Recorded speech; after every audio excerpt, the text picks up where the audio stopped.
सभी सभी भक्तों को रामदत्त दास का सतसाहिब जेल से आने वाले आदेशों पर मुझे पहले से ही शंका थी। मुझे ही नहीं, काफ़ी लोगों को शंका हो सकती है। यह बात बुलंदशहर नामदान संचालकों दिनेश भगत जी, राजकुमार भगत जी और राकेश भगत जी पुलिस वाले खुर्जा ने सिद्ध कर दिया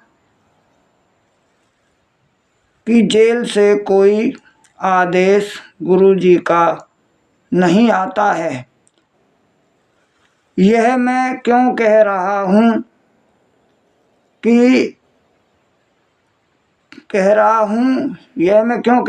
क्योंकि 6/10/2023 को सारनाम के लिए कुछ भक्तों के साथ मैं भी गया था।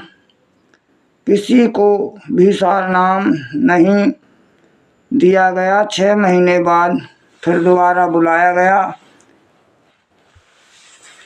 परंतु मेरा जो पर्चा था वह वहाँ जो नामदान पर बैठे थे भगत जी, उन्होंने वापस ले लिया कि आप 2013 के हैं और आपकी प्रार्थना लगवाने के बाद ही आपको नामदान दिया जाएगा। और मेरा फ़ोन नंबर उस पर्चे पर उन्होंने लिख लिया कि हम आपको 8-10 दिन बाद फ़ोन कर देंगे।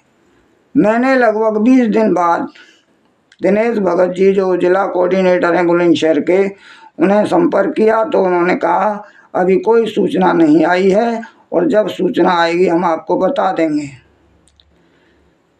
उसके बाद करीब 10 दिन बाद में फिर शाम को मेरे पास कॉल आई कि गुरुजी का आदेश आया है, आपको पुनः दीक्षा लेनी पड़ेगी। मैंने पूछा कारण क्या है? बोले कारण पता नहीं, ऊपर से गुरुजी का आदेश आया है। मैंने कहा किस नंबर से आया है? बोले ये मुझे नहीं पता कि किस नंबर से आया, आदेश आया उनका। मैंने कहा अच्छा भगत जी। तो मैं दूसरे दिन में जाके और दोबारा नाम दान केंद्र पर जा कर के ले आया। उसके बाद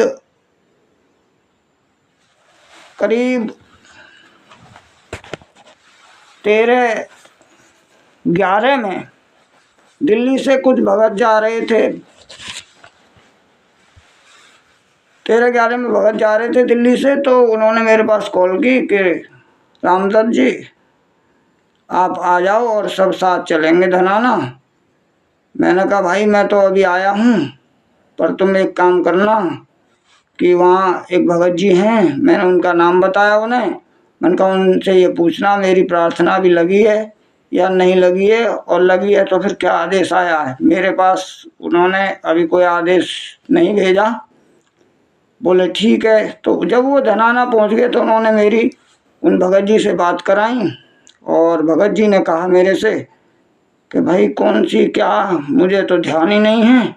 फिर मैंने उन्हें जो बताया, मैं भगत जी ऐसे ऐसे बात ही, जब हम आए 5-6 जने और आपने ये बोली कि आपकी प्रार्थना लगा के और लग जाएगी, जब मैं जो भी आदेश आएगा आपको फ़ोन पे बता दूंगा। तो मैंने कहा आपने तो कोई फ़ोन पे मेरे को नहीं बताया।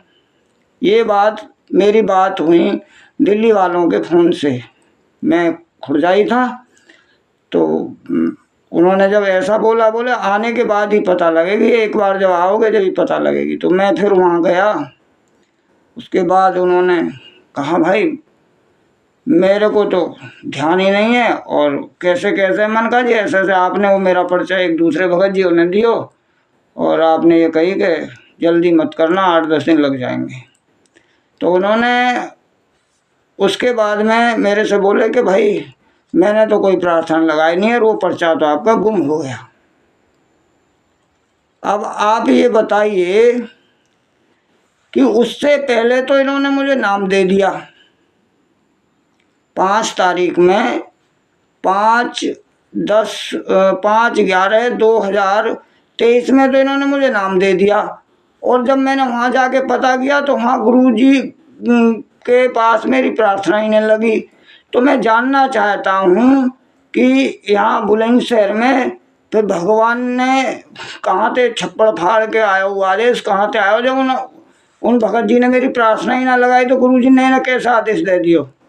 तो ये इस तरह की जो हरकत कर रहे हैं, ये झूठे आदेश बना के गुरुजी के और इस तरह से लोगों को गुमराह कर रहे हैं।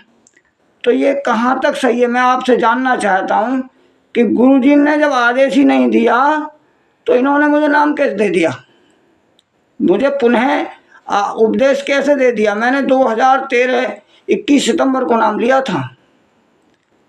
आप इन्हें देखिए, जो इनके विरुद्ध या इनसे कोई सवाल जवाब करता है उन लोगों के साथ ये इसी तरह का व्यवहार करते हैं, या तो उन्हें गुरुद्रोही घोषित कर देते हैं या फिर इस तरह से करते हैं। अब मैं अभी आप सभी पूरे भक्तों से ये पूछना चाहता हूँ और इन नामदान केंद्र वालों से भी पूछना चाहता हूँ कि मुझसे गलती क्या हुई थी कि जो आपने मुझे दोबारा नाम दे दिया। सत साई भगत जी, जय हो बंदी छोड़ के।